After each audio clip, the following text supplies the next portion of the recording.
5 Questions with LeRoy Butler. Now, here's Tom Silverstein. Hello, everyone. Welcome to 5 Questions with LeRoy Butler.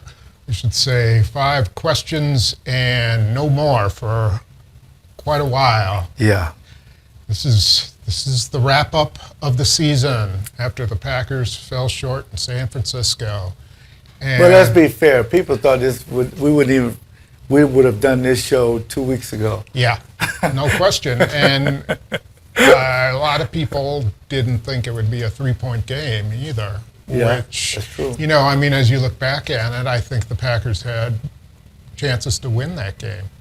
And, if they won that game, who knows what happens? They could have been playing in the Super Bowl. But, that's life, That's why you need to be the number 1 seed and play at home and, get the conditions you want. And that's kind of the way it goes. I don't know. Before you wrap up the season, wrap up the game, tell me what you thought was as they were walking off the field. I really feel like I kept saying to myself, we just can't beat this team. I mean, this team we just can't beat them for whatever reason. But out of every team that the Packers have played, Kyle Shanahan's 49ers, it just seemed like this was the best opportunity because you had everybody on the same page. It wasn't like a one-man show or a band. It was an orchestra of great young players who the moment wasn't too big for them and they were looking forward to it. So it just seemed like the squandered opportunities is the reason why you have heartburn. Because once you're in it, and of course they were like 10 points underdogs, that stuff don't matter when you kick the ball off, especially with the weather and things of that nature. And they put a lot of pressure on the 49ers, Tom. But it seemed like to me, when you had an opportunity, just like Dallas, you get up and, Savage had an opportunity for a pick 6 to go up 10-0. Pick 6. The complexion of the game has changed. Now they're playing catch up. And now you can run the ball and do everything you want to do. But, okay, fine. Even that, you got through all that, you're number 1 in the league in the third quarter in scoring points. So you scored 15 points. So now you're thinking, okay, the fourth quarter, if you go into the fourth quarter up and the weather's about to change, it's still getting windy and rainy, if you're up 7 points, 8 points, and when the defense held, it was 21-14, when they held them to 21-17, at that point, the wheels start coming off. You get a turnover, which something Jordan hadn't done. Stay tuned for X and O's. We're going to look at that last throw. But that tip. Yeah, he missed Kraft across the middle. Just an errant throw. And see, I think run the football because you work the clock. And I don't think, even they were stopping Jones every now and then, but he was still putting pressure on them. I think the Packers should just kept running the ball, even if it's 3 and out. Just put the pressure on San Francisco to score. And I know what the coaches are thinking. I mean, Jordan's been platinum down the stretch. If we put the ball in his hand, even as of a wet ball, he can still throw it. And the guys were catching the ball. And once 57 got his first interception, Greenwald, I think. I'm thinking, okay, the anxiety starts to set in. Because now you're thinking a young team is going, in about 3 minutes, is going to turn into a young team and start doing some other stuff. And lo and behold, if you can make that kick to make it a 7-point game, they still got to score. I get that. Right. But when it's a 7-point game, defensively you can call the game a little bit differently maybe. Yeah. But there's still a minute and 6 seconds. Yes. With, was it 3 timeouts? And at least 2. You got a chance to at least get a tying field goal. Yeah. And they couldn't do it. You can you can put it on Jordan Love's shoulders, and to some degree you do. The great quarterbacks engineer fourth quarter drives, but you can also say learning experience. I mean, he hadn't been put in that situation before, and now You know what I would have told him on that drive? We got plenty of time. All we need is a field goal to tie, and if we get a touchdown, we win it. Don't force it. Yeah, take your time, go through your progression. It's on you. Call your favorite plays, but the one thing we can't do is take a sack and turn the ball over. Otherwise, we can win or tie. Yeah.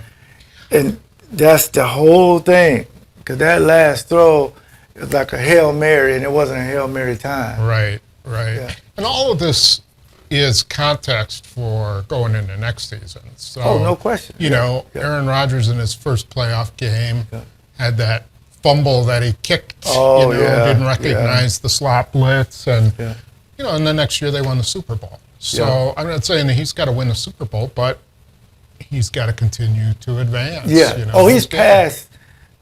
This is a good discussion. He's past that point of trying to see if he's a franchise quarterback. Yeah. He's a franchise quarterback. Right. So, and they'll deal with that in May when they can give him his long-term deal.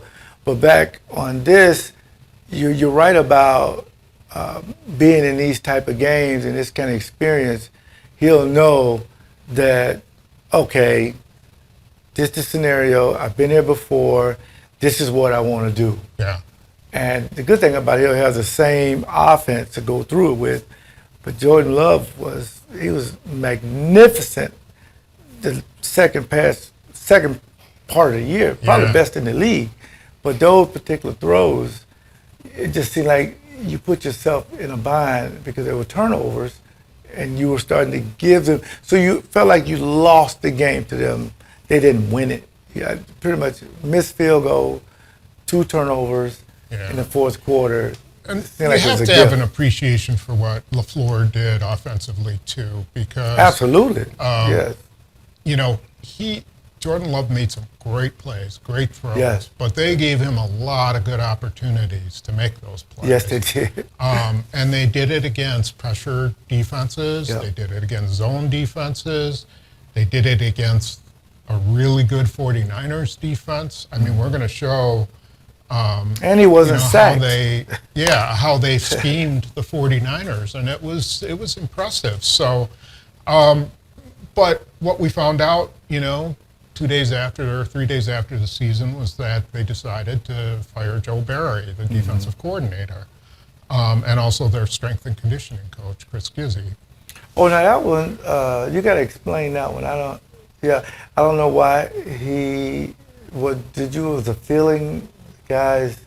I think what was that? So, he wasn't, LaFleur didn't inherit him. He hired him from McCarthy's staff. So it wasn't like he went out and got someone, but he thought he was good enough. I don't know. I think maybe after 3 years and he should get his own guy if it was with hamstrings and but isn't that on the soft trainer, tissue? But it could be how you train too. That's true. I think I'm not one to blame on the training staff or the I just didn't see that strength and conditioning. But if you evaluate, you talk to the players about, do they like the off-season program? Are they participating in it? Are they following what you're recommending to do? I think that's all part of it. Oh yeah, most definitely. Yeah. So, but the defensive coordinator position is the biggest. That wasn't. It wasn't a surprise, except for a lot of people thought he wouldn't do it because of the end. Being friends with Joe Barry and then them finishing strong. But I think we all knew that decision was made probably after the Tampa game. Tampa Bay. That was because that's when LaFleur stepped in and started having. So, okay, Joe Barry, very nice guy. He's already interviewing for position coaches in Philadelphia, and I forgot what the other place was. He's going to land somewhere. He's a good linebackers coach. Now we look at who the Packers hire. And, there's a bunch of different ways they can go. They can go for an ex-head coach who was a defensive guy. You got guys like Ron Rivera, Zimmer. Brandon Staley, Mike Zimmer. Leslie Frazier was a head coach. Yeah. I'm forgetting would- some other people. I would love Leslie Frazier. But Then you have a lot of assistants. And I don't know. I guess first what you have to decide is what is your defense like? What kind of a defense Yes. do you want? So I'm asking you that. What kind of defense do you well, want? here's the thing. I coordinated to have 4 or 5. Seems like You had 4. Hank Buller, Oh, you had Hank Bulla 5. Hank, Yeah. You Ray, had Bulla, you had Ray, Ray, you had Fritz, Fritz, you had Ed Donatel, Dontel and Slowick. Slowick. Yeah. So it's not unprecedented. This is not new that guys would change. It's just a system. Because it would seem like to me that when you fire someone, you're firing the system too.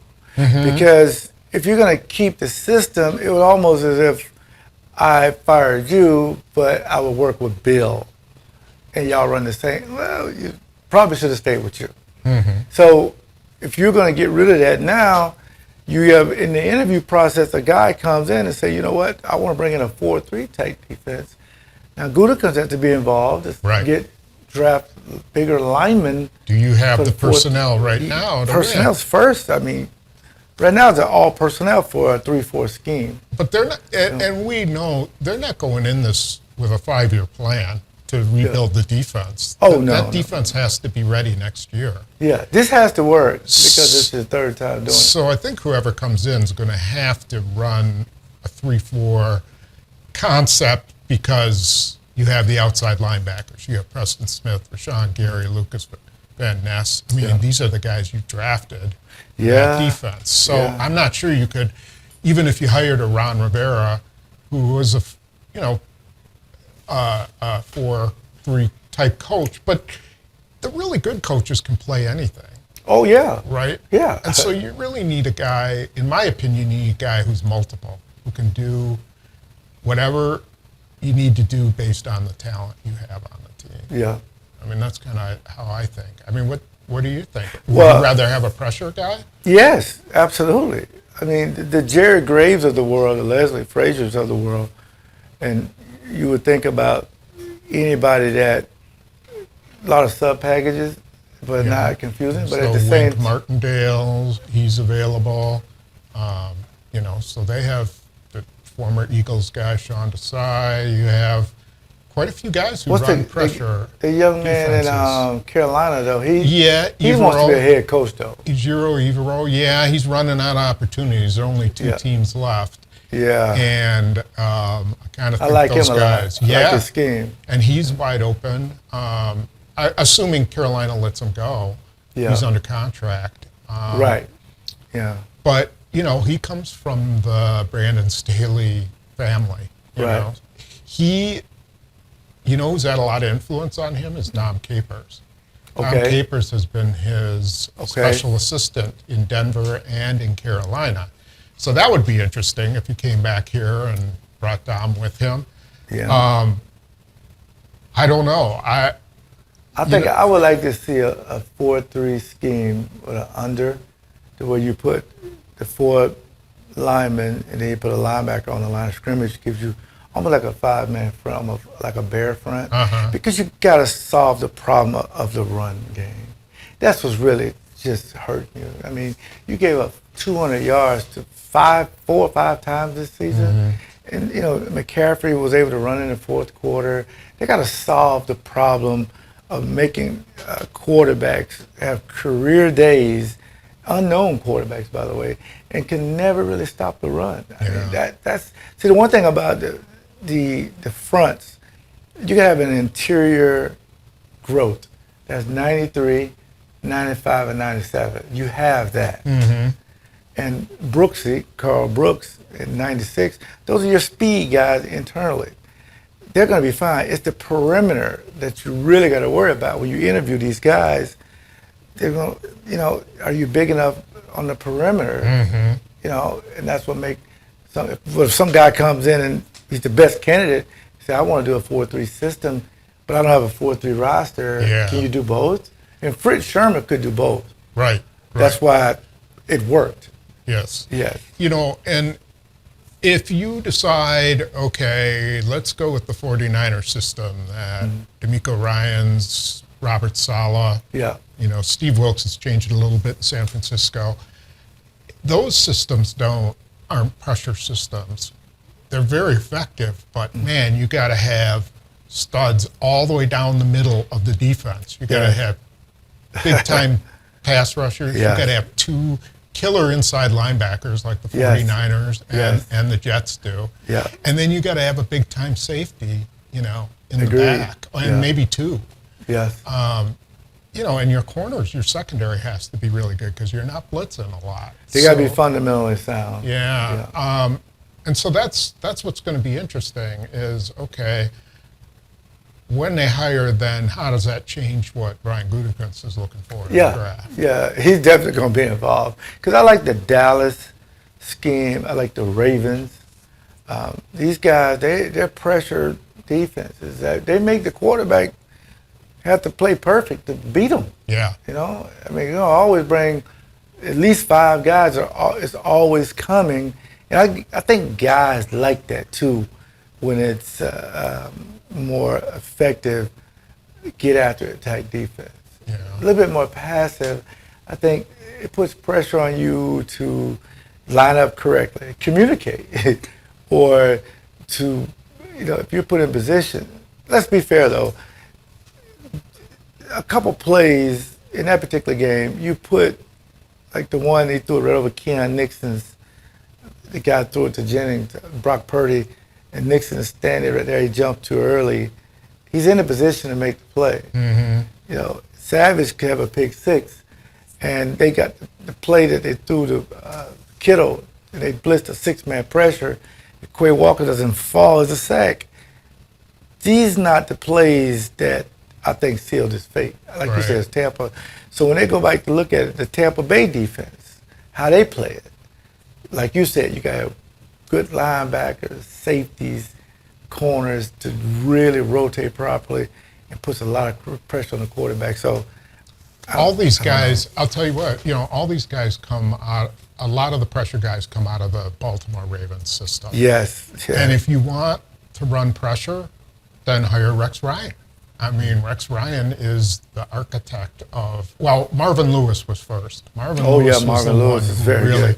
Rex Ryan, you know, kind of built off of what Marvin Lewis. But I'm talking about of available people, he's the king. But do you want the rest of the headache that comes with Rex Ryan? You know, if we win and can start the run, I'll take medicine for a headache. Yeah, I don't know. I don't know if you can do it. And the same is true with Wink Martindale. They both have huge egos. I get it. They want, but I'm already getting the headache now, and they're not here. I'm already getting a headache. Okay. Well, maybe there's maybe there's a lesser guy that you talking about a migraine? Ravens. You talking about a migraine? Not a headache. That's 2 different things. There's some assistant. That may be a migraine bringing them guys in, but I just they've think been trained in the system. Maybe they're ready to be defensive coordinator. Do they have to make a splash? Is what you're saying with a big name? Right. Right. For the guys, no. For the fan base, yes. And sometimes you can get out over your skis. Yeah. Trying to appease. I think he's going to want a veteran guy to come in and do it.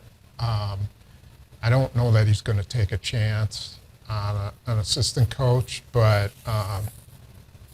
stranger things have happened. So, I mean, that's something to watch, you know, in the next. If it was me and I had to make it, one would be Leslie Frazier. I'll have to bring him in. Because when he was in Buffalo, it was on fire. And the other guy that gives you a headache is Mike Zimmer. Mike Zimmer's a grown man. His office will be way around the corner. All he talk about is defense. That's all he want to deal with. Yeah. And he's not this big personality. He don't even like doing interviews. He wants to coach defense. And I think he can get these guys to the next level. That may cost you a lot of money, though. Maybe, you know, some of the older guys are not, as Bill Belichick's finding out, you know, and Mike Vrabel is finding out, you know. Yeah. Vrabel would be a great choice as well, But I think you also have to think about team chemistry too. I agree. With some of these defensive guys, it becomes defense us versus our offense. Like we want to be the big dog instead of we want to be the complement to the offense. And offense is always number one in Green Bay. It's been number one since 1992. And that's why we draft first rounders on defense. We're trying to get the defense to catch up. Yeah. If the defense catch up, we got 4 more Super Bowls in the past. But you're playing to set up that quarterback. That's all you're doing. Jordan Love probably wants an aggressive defense. Maybe. He see the other quarterback going all the way down the field, puts more pressure on him now. Yeah. Now you got to go do the same. I'm just saying be careful, with some of the bigger names. We They've got reputations that but they're big coming, egos. But they're coming here. They know our culture. They're not going to come in and do all that. They're going to come here to fix from guys like Tommy DeVito going down for the winning score. Yeah. Desmond Ritter. These guys got game plans, and I think the players will respect whoever it is. They got to be respectable. And the players got to buy into it. And if you don't, hey man, I'm gonna play the other guy. Yeah. Yeah. Maybe these guys need a little discipline.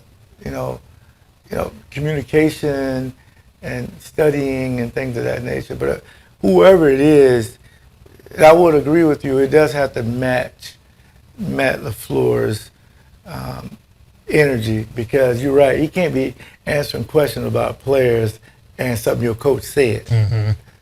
So right. With that, you may be right. They had a pretty good chemistry between defense and offense. There was no backbiting. There was none at all. It was perfect.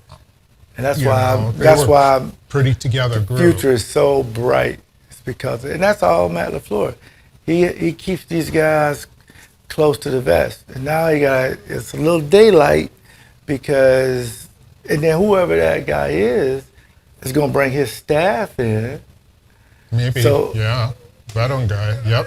So it's a lot of changing parts. Yeah, they have not fired. That's why I'm glad they didn't do it during the season.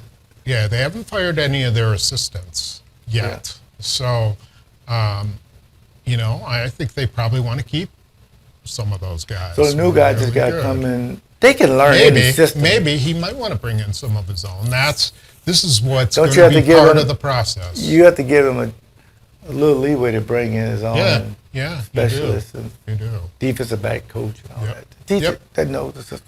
So, that's going to be a huge part of the offseason. Free agency, they've got some key players who are free agents. Darnell Savage, you mentioned him. Is he totally free? Or is he, okay. John Runyon is a unrestricted free agent. Okay. Keyshawn Nixon is an unrestricted he ain't going free agent. Gotta keep him. We do need a nickel. Jonathan Owens is unrestricted free agent. I will definitely like to keep him. Rudy Ford is an unrestricted free agent. I'm sure I'm forgetting somebody else. I'm impressed that you know that list. Yeah, you have to. A.J. Dillon is an unrestricted free agent. So, they have some decisions to make, but I don't think there's anybody who's a must-sign out of that group. Maybe Keyshawn Nixon is the closest. Yeah, because we don't have anything like him. But, why don't you tell me who you think of that group you would? Well, 25 is a must. Okay. But I don't really know. I think I would like to have him just as a returner and not the nickelback. Maybe get another nickelback. There's no pressure on him. He can concentrate on punt returns and kick returns. Mm-hmm. And being two-time All-Pro, it's hard to let a guy like that. But if the market, some other team throws a bunch of money at it, then you got to develop that guy. Yeah. Then you Jaden Reed's my punt returner, but I still need to go out and get another returner. But the Savage one, it could be, he could have helped his cause with another pick six, but it depends if the new guy wants to play him as safety. I think he's a nickelback. I think you move him up like that Carter Gardner Johnson kid. Mm-hmm. That's like Johnson, a nickel. Gardner. Yeah, that kid plays up, keep him up close to the line of scrimmage. Runyon, I don't know if that'll cost you a lot, but it's always good to keep linemen around when they're that big. Yeah. keep developing him. Yeah, I'm not sure. But I don't know what the cost cost is will. going to be. Yeah. Yeah, and you know, you got Sean Ryan ready to play a bigger role. Yeah, that's maybe true. Yeah. kicking Zach Tom inside if you Yes. draft a tackle. I got to restructure or do something with Bakhtiari too. I that's a big number, I think though. that's a done deal. He's not going to be back. I mean, I don't think so. I don't see that happening. Okay. Yeah, because they got to do something with that. I You can see know, him. they've got to move forward, and I think they really liked what Rasheed Walker gave them, especially Yeah. towards the end of the year. Oh yeah. He looked pretty good, much lower cost option. And, you know, Bakhtiari is probably going to go play for the Jets or whatever, you know, and finish his career. But, you know, the Packers got to move on, I think. Oh yeah. I think they're in that position now. But and we'll see. But they got to, because to me, if we had, and I know we're going to do a draft show later, but that first pick needs to be a left tackle, I think. I don't know what pick they have. I don't know, but that you got to start keeping that, protecting Jordan Love.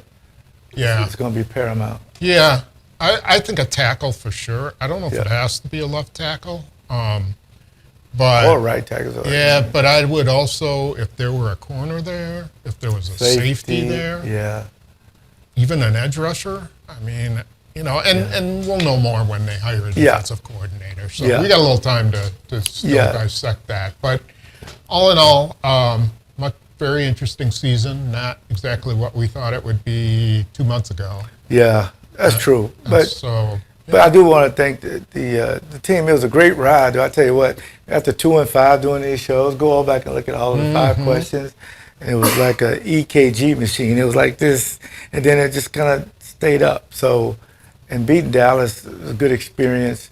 But again, it was just a good season for these guys to learn, the youngest team in the league, to go to the second round of playoffs. Yeah. Was pretty good. So. All right. So hopefully they'll get anybody before we head out for the year? Yeah, well, mainly thanking the fans.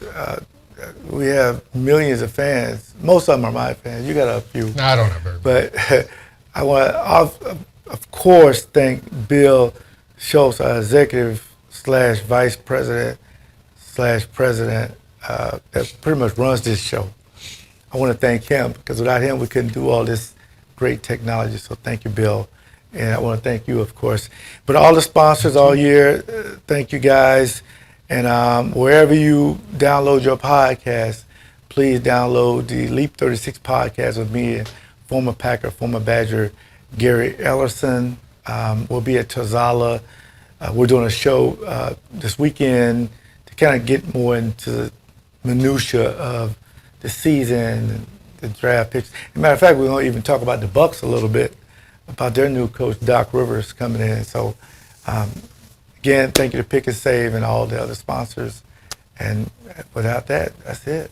Okay, that's a wrap on the 2023 season. But there is the X's and O's, and I do recommend you taking a look because there's just some interesting stuff out of the game that more than you know. Out. So, anyway, we will see you next time. Take care.